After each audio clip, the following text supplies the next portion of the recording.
Israel e os dois reinos divididos. Graça e paz, queridos irmãos e irmãs. Aqui quem fala é o profeta pastor Marconi Silva. E hoje vamos embarcar em uma jornada fascinante pela história bíblica, explorando o tema Israel e os dois reinos divididos. Para começar, gostaria de compartilhar com vocês um versículo que nos ajudará a refletir sobre a importância dessa mensagem. Se um reino estiver dividido contra si, tal reino não pode subsistir.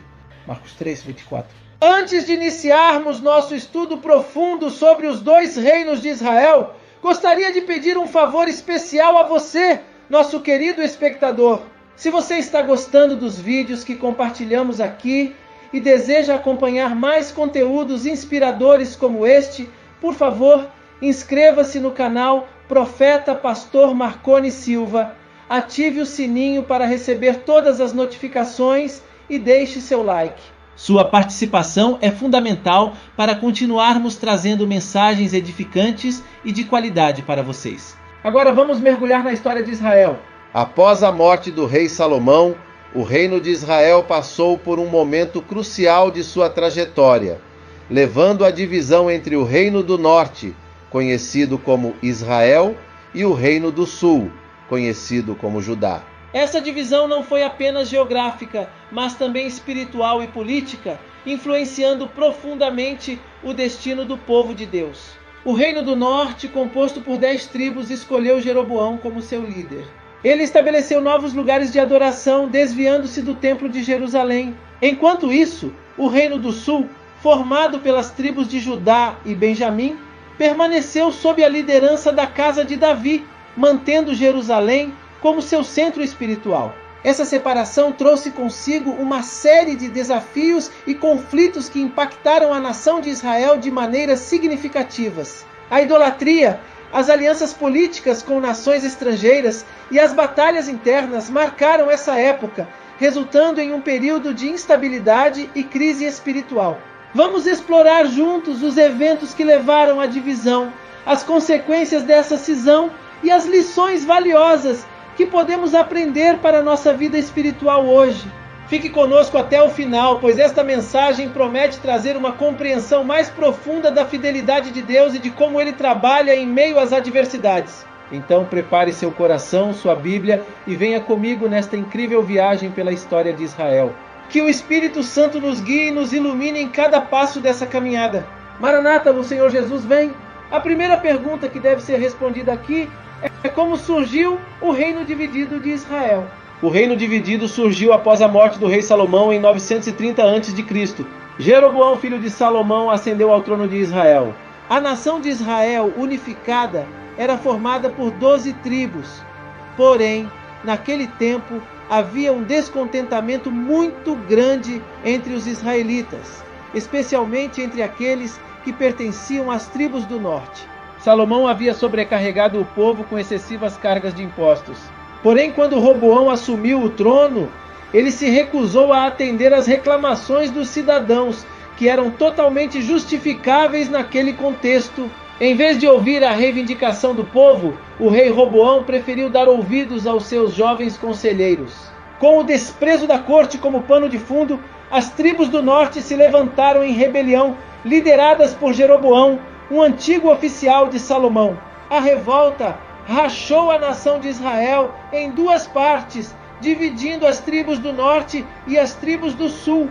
Inicialmente, Roboão até uniu um exército para tomar o controle do até então recém-formado Reino do Norte, mas Deus proibiu a ação militar das tribos do sul, dizendo que eles não podiam lutar contra seus próprios irmãos.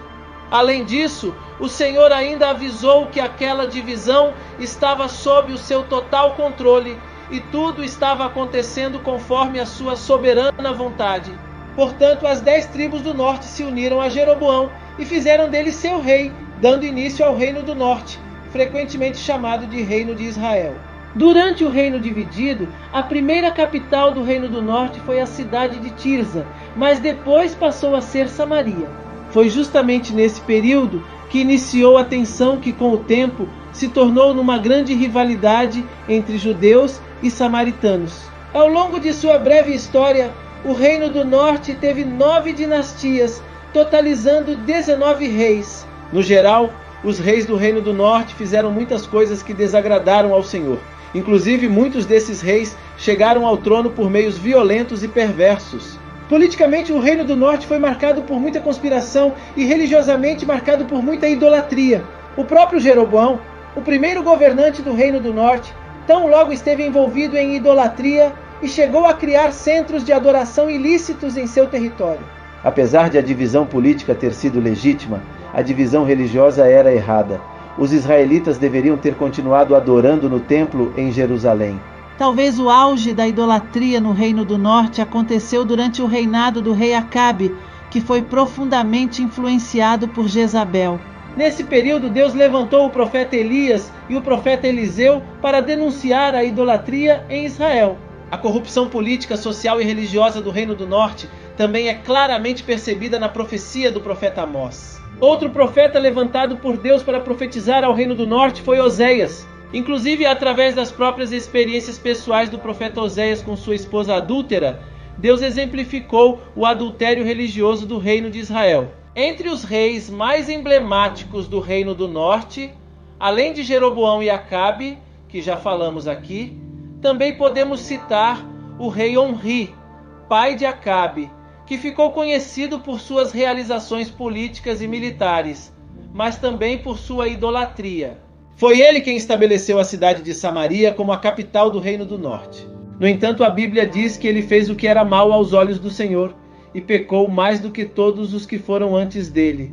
Também podemos falar do rei Jeú, que foi ungido por Deus para eliminar a casa de Acabe e restaurar a adoração ao Senhor em Israel. Esse relato detalhado nos oferece uma compreensão profunda das circunstâncias que levaram à divisão do reino de Israel, destacando tanto as questões políticas quanto as espirituais envolvidas. É um lembrete poderoso da importância da fidelidade a Deus e da necessidade de buscar sua vontade em todas as áreas de nossa vida, incluindo as decisões políticas e sociais. Além das considerações sobre os reis do Reino do Norte, é crucial observar as dinâmicas políticas e espirituais no Reino do Sul, também conhecido como Reino de Judá.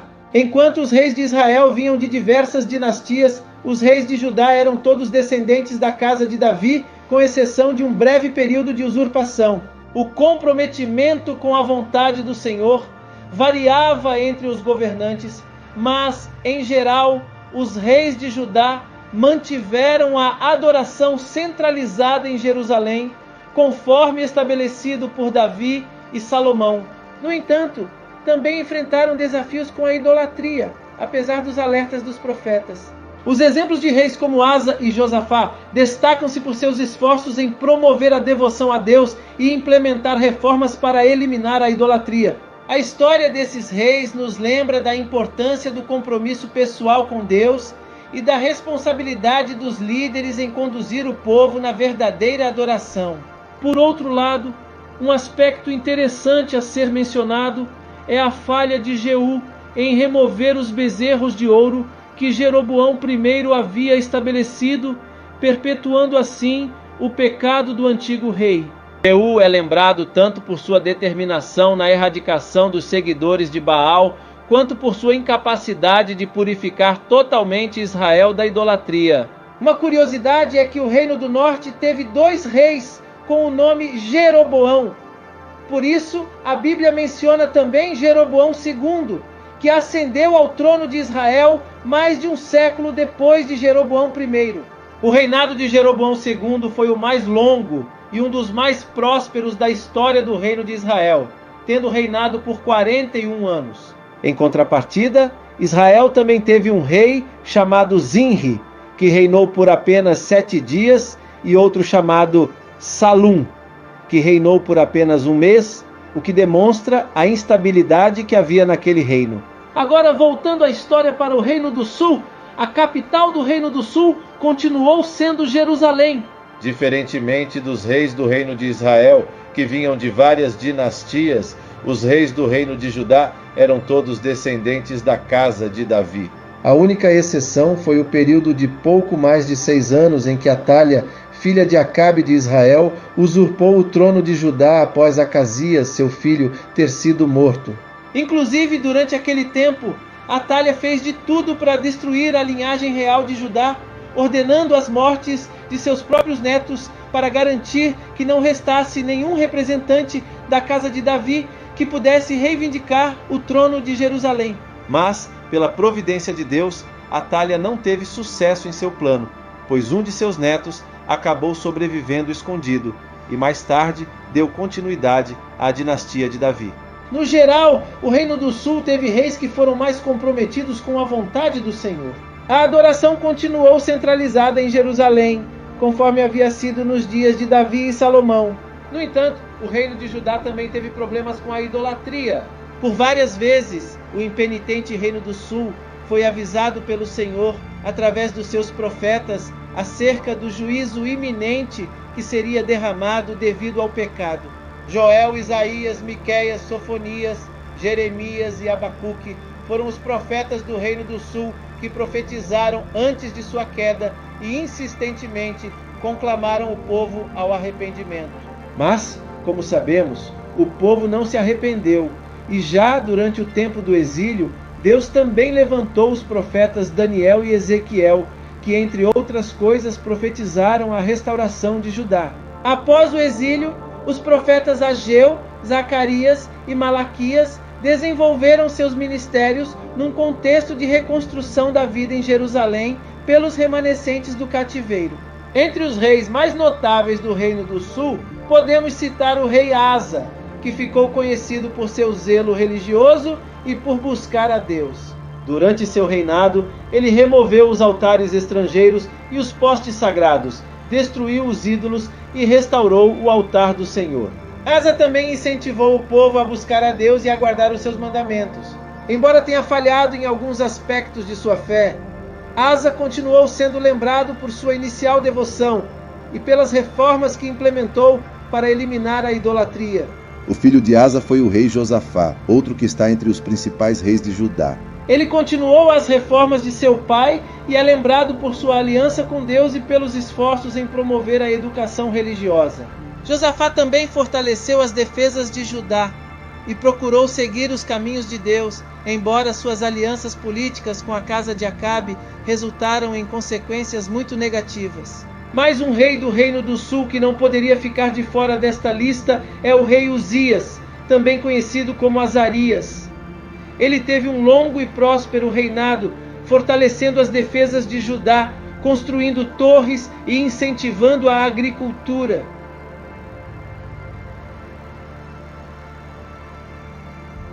Uzás foi inicialmente fiel a Deus. Durante seus primeiros anos, Judá prosperou ativamente. Na verdade, durante o reinado de Uzias, Judá experimentou uma prosperidade jamais vista após o fim do reinado de Salomão. No entanto, a parte final de sua vida foi melancólica. Ele tentou queimar incenso no templo, uma tarefa reservada apenas para os sacerdotes, e desta forma foi afligido com lepra. Outro rei que devemos citar aqui é o rei Ezequias, que ficou marcado na história bíblica por suas reformas religiosas e por sua fidelidade a Deus. Ele removeu os altos, quebrou as colunas e cortou os postes ídolos, combatendo o culto idólatra em Judá durante seu reinado. Ele também confiou em Deus para a proteção de Jerusalém contra o cerco do rei assírio Senaqueribe, resultando em uma milagrosa libertação. Ezequias também experimentou o milagre de Deus de forma ainda mais pessoal quando o Senhor prorrogou sua vida por mais 15 anos. Mais um rei notável de Judá foi o rei Josias, frequentemente lembrado como um rei reformador que se destacou por sua dedicação em restaurar a verdadeira adoração ao Senhor. Durante seu reinado, o livro da lei foi encontrado no templo, o que levou Josias a implementar uma série de reformas religiosas. Ele destruiu os lugares de culto idólatra, celebrou a Páscoa como não se fazia desde os dias dos juízes e restaurou o templo de Jerusalém, consolidando seu legado como um dos reis mais devotos de Judá. De forma negativa, um rei de Judá que ficou marcado na história bíblica foi Manassés. Embora tenha reinado por cerca de 55 anos, seu governo é um exemplo de má liderança e idolatria na história do Reino do Sul. Manassés introduziu práticas pagãs extremas em Judá, incluindo os sacrifícios de seus próprios filhos e a corrupção do Templo de Jerusalém com altares a divindades estrangeiras. E apesar de ter se arrependido no final de sua vida, sua liderança foi uma das principais causas da destruição posterior de Jerusalém e do exílio babilônico. E talvez agora você esteja se perguntando, mas como esta história terminou?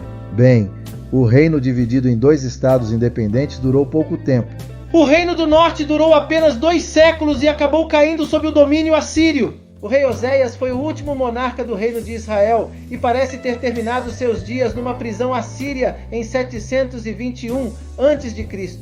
Samaria foi invadida pelo exército assírio e a população israelita foi exilada. Do outro lado, a autonomia do Reino do Sul também não durou muito mais do que isso. Cerca de 1,5 séculos depois da queda do Reino do Norte, o Reino do Sul caiu diante do Império Babilônico, numa sequência de ofensivas e deportações lideradas pelo rei Nabucodonosor. Segundo, o Reino de Judá foi subjugado pelos babilônios. Os 3 últimos reis do Reino do Sul foram vassalos da Babilônia. O rei Joaquim até se submeteu ao domínio babilônico, mas posteriormente se rebelou contra Nabucodonosor, o que resultou numa invasão do reino em 597 a.C. Como Joaquim morreu durante o período do cerco, seu filho Joaquim, também conhecido como Jeconias, assumiu o trono brevemente, pois tão logo ele foi deportado por Nabucodonosor, que instalou Matanias, tio de Joaquim, como novo rei de Judá e o nomeou como Zedequias. Porém, Zedequias traiu a confiança de Nabucodonosor e se rebelou contra a Babilônia. Isto resultou na grande invasão de Jerusalém em 586 a.C., quando o templo foi destruído e sua população foi levada em massa ao exílio. O último rei de Judá foi forçado a assistir às mortes de seus filhos e depois terminou seus dias cego e aprisionado na Babilônia. Por fim, podemos concluir dizendo que a história da divisão do reino de Israel serve de advertência para nós sobre as consequências da desobediência a Deus e da liderança insensata. Como vimos, a divisão foi marcada por rebeliões, idolatria e injustiça social, refletindo a profunda corrupção, tanto política quanto espiritual. Então Deus, em sua soberania, permitiu essa divisão para cumprir seus propósitos, mostrando que Ele está no controle mesmo em meio ao caos e julgamento. Desta forma, o período de exílio do povo de Deus teve dia certo para começar e para terminar. Aquele foi um tempo em que o Senhor disciplinou o seu povo, até que chegou o momento em que, conforme as promessas divinas, um remanescente fiel foi restaurado do cativeiro. Um grande contingente de pessoas retornou a Judá, o templo foi reconstruído e Jerusalém foi reestruturada. Essa revitalização da nação judaica também preparou o caminho para o advento do Messias, como prometido pelos profetas. A história do reino dividido de Israel serve como uma advertência sobre as consequências da desobediência a Deus e da liderança insensata. Mostra como a corrupção política e espiritual levou à queda e ao exílio. No entanto, também destaca a soberania de Deus, que permitiu a disciplina e a restauração do seu povo, preparando o caminho para a vinda do Messias. O convite para aceitar Jesus como o único e eterno Salvador é um convite para uma transformação profunda e significativa na vida de qualquer pessoa. Ao tomar essa decisão, estamos abrindo nossos corações para receber o amor incondicional de Deus e para começar uma jornada de fé, esperança e restauração. Aceitar Jesus não significa apenas concordar intelectualmente com sua existência ou com algumas doutrinas religiosas. Significa entregar nossa vida a Ele, reconhecendo-o como Senhor e Salvador. Isso implica em uma mudança de mentalidade, de valores e de comportamento, à medida que buscamos viver conforme os princípios e ensinamentos deixados por Ele. As mais de 8.000 promessas mencionadas são um lembrete do cuidado e da fidelidade de Deus para com seus filhos. Essas promessas abrangem uma variedade de áreas da vida, incluindo proteção, provisão, cura, orientação e paz interior. Ao aceitarmos Jesus, nos tornamos herdeiros dessas promessas e podemos confiar plenamente no poder e na bondade do nosso Pai Celestial. A playlist sugerida para aumentar a fé é uma ferramenta valiosa para o crescimento espiritual. A música tem o poder de tocar nossos corações de uma forma única, levando-nos à adoração, à reflexão e à comunhão com Deus. Essa playlist pode ser um recurso poderoso para fortalecer nossa fé, nos conectar com a presença de Deus e nos lembrar da sua verdade em meio aos desafios da vida cotidiana. Além disso, gostaria de destacar a importância de se inscrever no seu canal e ativar o sininho para receber notificações sobre novos conteúdos. Essa é uma maneira de se manter atualizado sobre as mensagens edificantes e os ensinamentos preciosos compartilhados pelo pastor Marconi Silva. Sua dedicação em disseminar a palavra de Deus é um testemunho inspirador de compromisso e serviço ao reino. Queridos irmãos e irmãs, lembremos das palavras de Jesus em João 14, 27. Deixo-lhes a minha paz lhes dou. Não a dou como o mundo a dá. Não se perturbe o seu coração, nem tenham medo. Em tempos de turbulência e incerteza, é na paz de Cristo que encontramos refúgio e força. Que possamos manter nossos corações firmes na fé, sabendo que Deus está no controle de todas as coisas. Fiquem com Deus e até a próxima mensagem. Maranata!